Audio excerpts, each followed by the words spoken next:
Alors, il y a différents exercices possibles ici.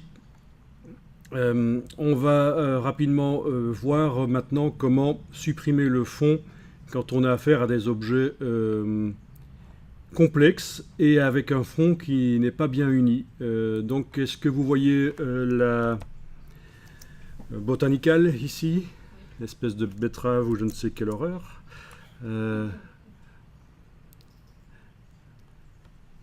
Paraît que c'est bon pour la santé.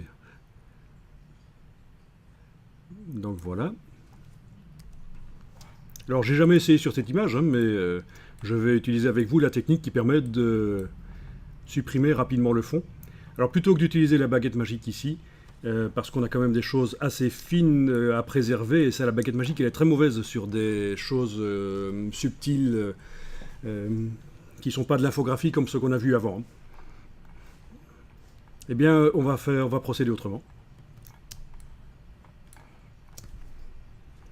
Je vous avais dit que c'est moche, hein, c'est vraiment insoutenable. Si on ne regarde que cette partie-là, arrêtez de rire, franchement. Alors voilà, on va procéder au début comme tout à l'heure, c'est-à-dire qu'on va déverrouiller le calque, on va double-cliquer sur lui pour le transformer en calque 0. Ainsi, il peut avoir de la transparence. Alors, pour bien vérifier que ça fonctionne, ce qu'on va faire ici, on va mettre un calque en dessous de celui-là, et on va le remplir d'une couleur qui est vraiment très différente de ce qu'on trouve dans l'image. Donc, par exemple, du rouge. Il n'y a pas vraiment beaucoup de rouge dans l'image, donc ça va fort contraster, c'est bien. Ça va me permettre de vérifier que ce que je vais faire après fonctionne bien. Ce que je suis en train de vous montrer ici est vraiment très intéressant pour arriver à sortir un objet de son fond. J'ai parfois expliqué ça à des personnes qui, une fois que l'explication a été donnée, étaient de extrêmement mauvaise humeur, parce qu'elles se sont rendues compte que ça faisait des années qu'elles passait 2 ou 3 heures à la main, au pinceau, supprimer le fond, alors qu'il y a une technique qui permet de le faire très rapidement. Donc, mortalité de l'histoire, on a toujours intérêt à se former, hein, et à investir un peu de son temps dans la formation. Mais bon, en même temps, c'était aussi à une époque où le web était moins répandu, donc on n'avait pas le réflexe d'aller voir sur le web s'il n'y avait pas des solutions. Je parle de ça, c'était il y a une dizaine d'années, en fait. Donc c'est pas du tout la couche alpha qu'on va faire ici. Ce qu'on va faire ici, c'est encore plus rapide. C'est ce qu'on appelle l'écrêtage de luminosité. On va se servir de la luminosité de l'image pour rendre certains pixels transparents. Alors, il faut double-cliquer sur le calque, sur la vignette, et on voit apparaître les styles de calque. Bon, ceci dit, on obtient la même chose si on va dans le menu calque en haut de l'écran, style de calque, option de fusion, ou voire même évidemment aussi le raccourci qui... non, pas par là. Ok, double-clic. Et vous avez ici les curseurs d'écrêtage. Celui qui nous intéresse, c'est celui du dessus, qui va nous permettre de faire de la transparence en nous basant sur la luminosité de l'image. Qu'est-ce qu'on veut rendre transparent? Les pixels les plus clairs. Donc on va prendre le curseur ici et le déplacer. L'indicateur là, sur le curseur du dessus, on le déplace vers la gauche. Pas spécialement beaucoup, hein. Allez-y, voilà. Donc, oui, il ne faut pas hésiter, parce qu'en plus, si je clique sur OK et que je reviens dedans, c'est du non destructif, parce qu'en fait, les pixels qui ont été rendus invisibles, ils sont toujours là, sur le calque, mais on ne les voit pas dans l'image. Donc, je redouble-clique. Alors, on a deux problèmes.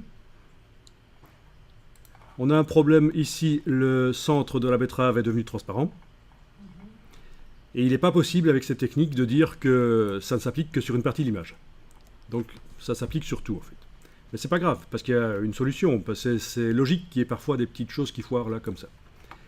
Deuxième problème, il est possible que si on zoome sur les parties qui étaient subtiles, ben on voit que c'est devenu vraiment infographique. Il n'y a que deux niveaux de transparence, en fait. Je vais quitter la baguette magique, sinon on va croire que ça se fait avec la baguette magique. Ça n'a rien à voir, en fait. Hein. N'importe quel outil activé dans la palette des outils, pendant que je suis en train de faire ça, ça se passe ici dans la palette des calques, en fait.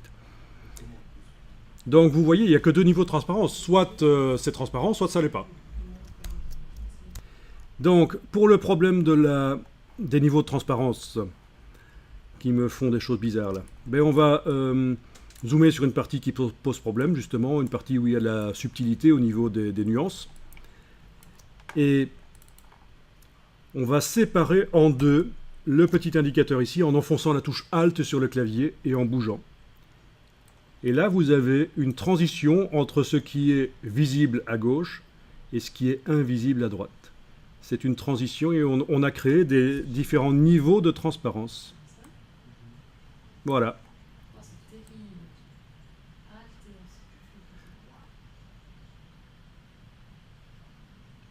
Alors peut-être que la question que vous avez posée, c'est tiens, on le fait sur un fond de papier ici, vieux papier, parchemin ou je ne sais quoi. Est-ce que ça marche aussi sur un fond vert? Vous connaissez les fonds verts? En studio, on photographie sur fond vert? Oui, ça peut marcher aussi sur fond vert, seulement il faut savoir que pour les fonds verts, After Effects est meilleur que Photoshop.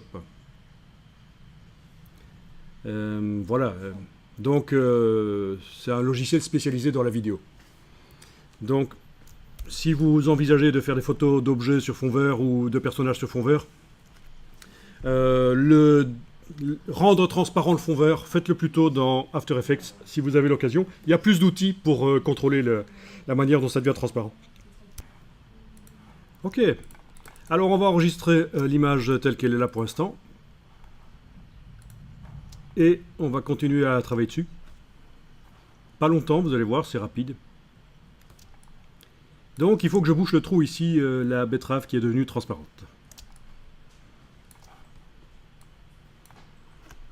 Et pour faire ça, je vais dupliquer le calque. Donc prenez le calque. Ah oui, on avait dit qu'on allait mettre un calque en dessous en fait. Ah ben faisons-le d'abord. Donc commande-clic sur le Mac ou contrôle-clic sur le PC pour créer un calque en dessous.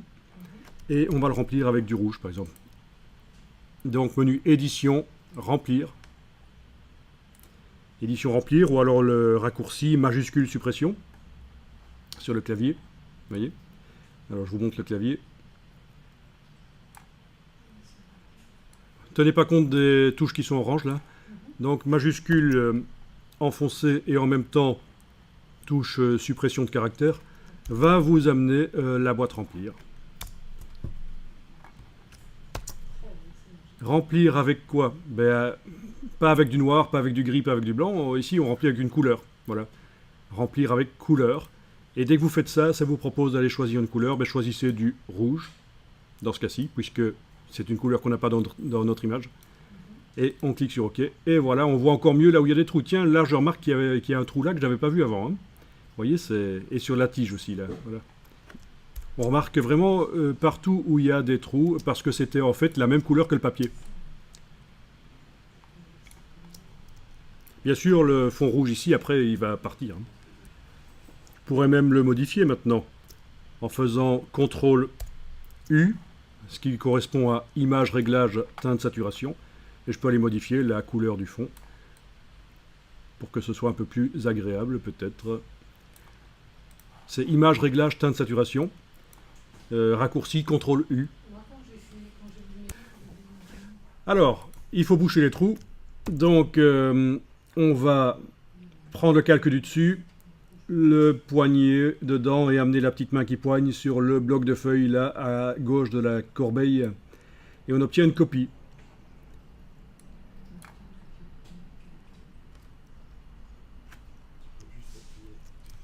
Oui, ça marche aussi, hein, si vous faites Alt et déplacez le calque, ça fait une copie.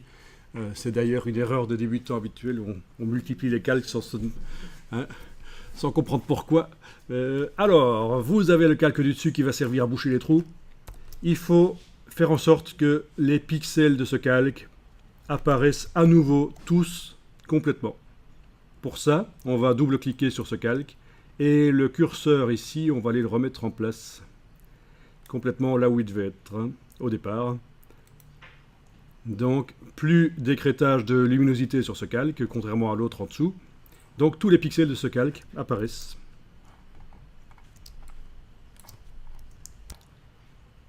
Et alors, on va ajouter sur ce calque un masque de fusion qui masque tout. Donc, il va être en fait au départ rempli de noir. Bon, pour faire ça, vous allez dans menu calque, masque de fusion. tout masquer. Ou alors, avec la touche Alt enfoncée, vous cliquez sur l'icône du masque de fusion ici en bas dans la palette des calques. Et au lieu de vous faire un masque blanc, ça vous fait un masque noir. Ça, c'est quand on clique sur cette icône avec la touche Alt. C'est un masque qui masque tout. On est en train de travailler sur lui. C'est lui qui est encadré sur la vignette du calque. Il suffit donc de dessiner en blanc aux endroits qu'on veut faire réapparaître. Les endroits qui ont disparu suite à l'écrêtage. Donc au pinceau, en blanc. Voilà. Il y a un petit boulot manuel qu'il faut faire pour aider Photoshop. Ça, c'est typique quand on a des reflets de la même couleur que le fond, ou des couleurs de la même couleur que le fond.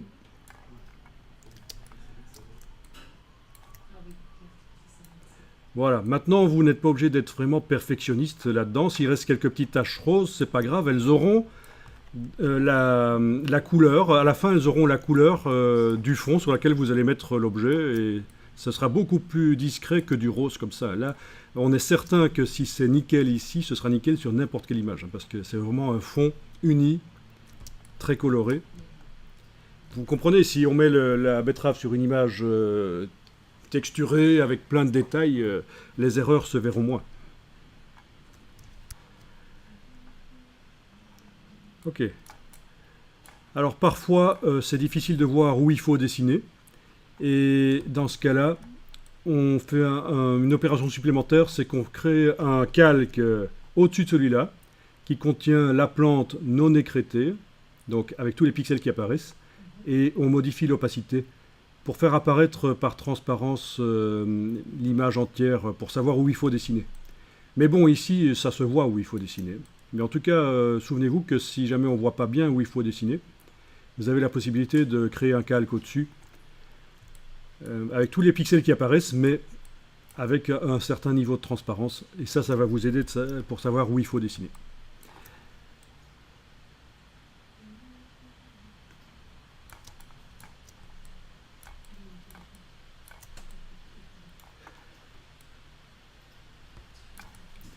Il y a plein de vieilles encyclopédies qui sont à disposition gratuitement sur le web, avec des illustrations sympas comme ça. Ça permet de faire des choses bien. Évidemment, si vous dépassez, vous faites CTRL-Z sur le PC, Command-Z sur le Mac, CTRL-ALT-Z pour aller plusieurs fois en arrière. Ou alors vous pouvez aussi dessiner en noir pour empêcher que ça se voit. Si on dépasse, là, on touche X, on peut dessiner en noir, voilà, évidemment. Voilà, enfin, vous avez compris le principe, on ne va pas faire toute la plante, vous avez compris le principe, c'est pas mal. On enregistre.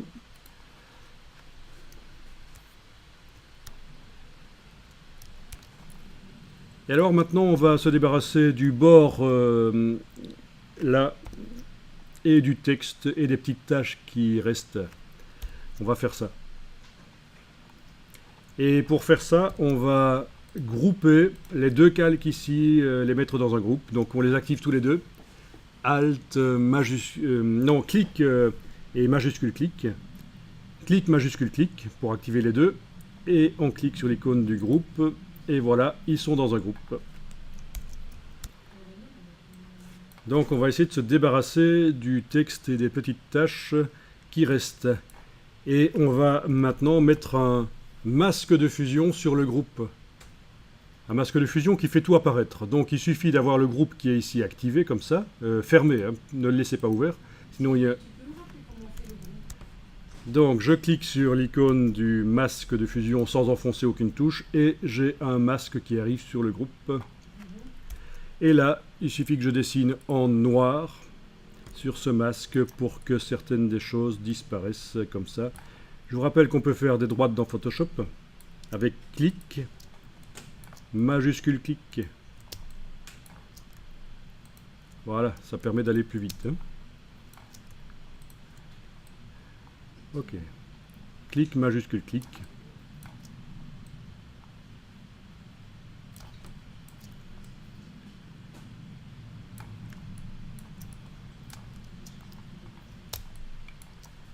Voilà, donc le détourage de ce légume complexe là est propre et prend moins de 5 minutes, sans problème.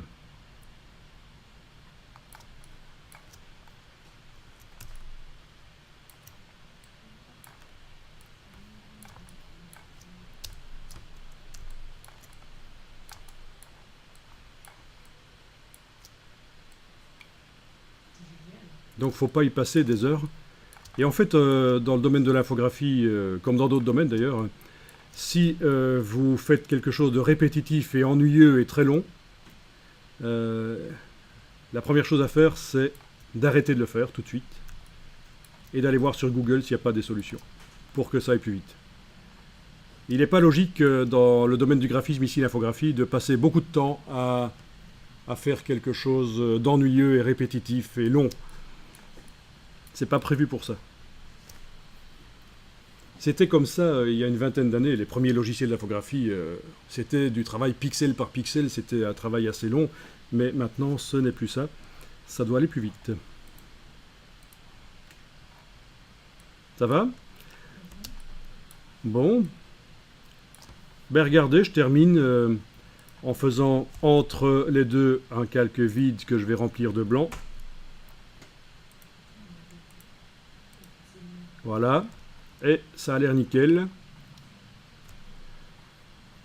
Je vais agrandir un peu la zone autour de la plante avec l'outil de recadrage. On avait fait ça hier, outil de recadrage. Et agrandir.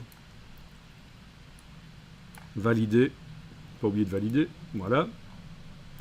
À nouveau remplir de blanc parce que la zone ajoutée, c'est de la transparence. Donc voilà. Et je peux m'amuser à faire... Ah oui, il faudra que j'aille... Non, non, c'est un problème d'affichage. Quand on zoome, il n'y a pas de problème. Oui, parfois il y a des petits problèmes d'affichage dans Photoshop comme dans Illustrator.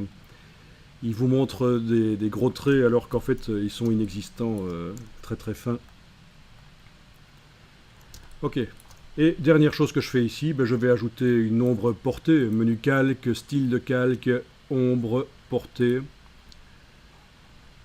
Et ça ne marche pas, c'est très intéressant parce qu'en fait je voulais vous expliquer autre chose. Parce que oui, je voulais mettre une ombre portée sous la plante pour donner l'impression qu'elle est posée sur le fond blanc, mais il y a une subtilité justement. Donc même si vous n'envisagez pas de travailler sur du dessin, ce qu'on voit ici permet de bien comprendre comment fonctionnent les calques dans Photoshop et vous allez voir que ça peut se faire sur des photos aussi. On va essayer sur des photos après.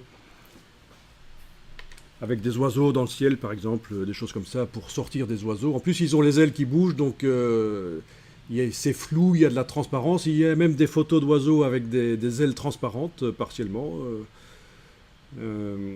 Donc, on va aller plus loin, parce qu'ici, de la transparence, il y en avait très peu, sauf sur les poils. Là, il fallait que ça rende un peu bien. Ah, c'est atroce, vraiment. Je ne supporte plus la vue de cette chose. On se croirait dans un épisode de Cosmos 1999. Ça nous ramène dans les années 70, l'horreur. Alors voilà, il y a une subtilité. Quand on met une ombre, elle ne se met pas sous la plante parce qu'en fait, il n'y a pas vraiment de transparence. Si j'ouvre le groupe ici, je vois que la couleur papier, là, elle est toujours là. Hein. Le papier est toujours là, les pixels qui faisaient le papier. On les a rendus invisibles grâce à l'écrêtage. Mais ils sont toujours là, et donc l'effet spécial ne marche pas, il ne sait pas qu'il y a une forme de plante, en quelque sorte. Donc voilà ce que je vous propose de faire. On va dupliquer le groupe. Enlever l'œil en face d'un des deux groupes. C'est mon backup en fait, au cas où. Hein. On n'est jamais trop prudent.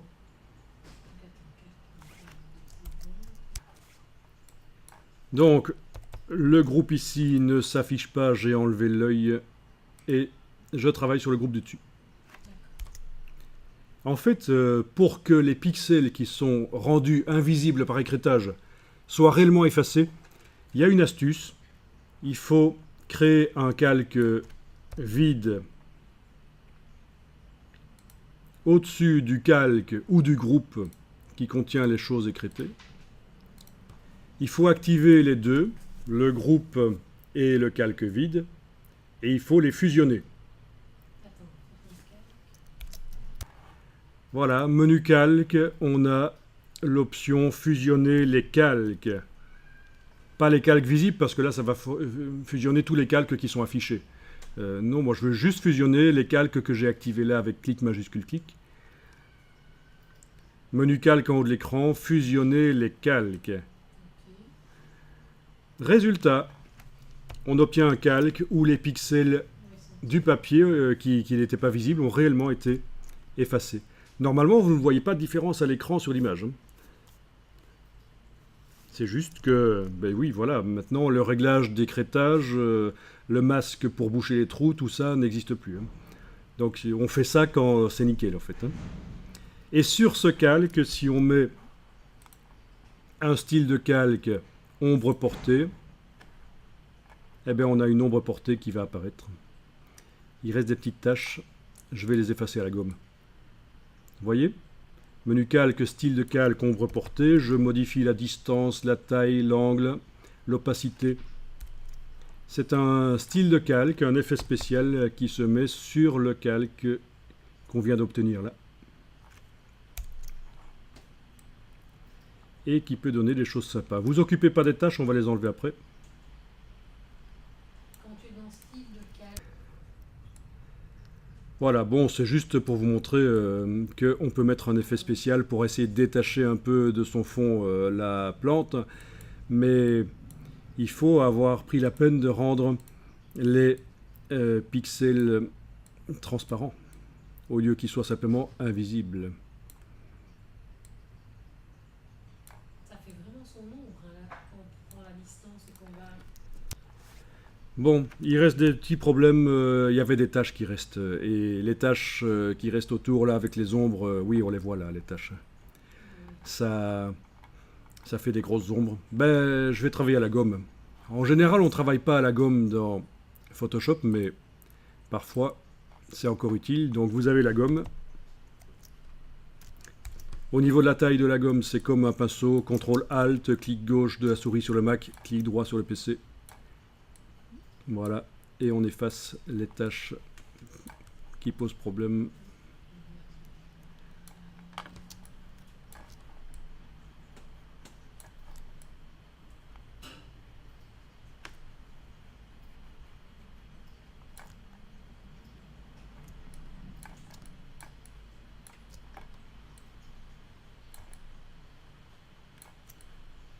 Et tu prends outil gomme magique ou pas? Après, moi, j'ai pas le même. Bon, je ne vais pas tout faire, mais vous avez compris le principe. C'est parce que le nettoyage tout à l'heure n'était pas nickel. Et donc, résultat, je me suis retrouvé sur mon calque avec des taches qui, si j'avais pas mis l'ombre, elles auraient été invisibles. Je veux dire, personne ne les aurait remarquées, les petites taches peut-être. Hein. Mais là, vu qu'il y a une ombre, les taches se voient.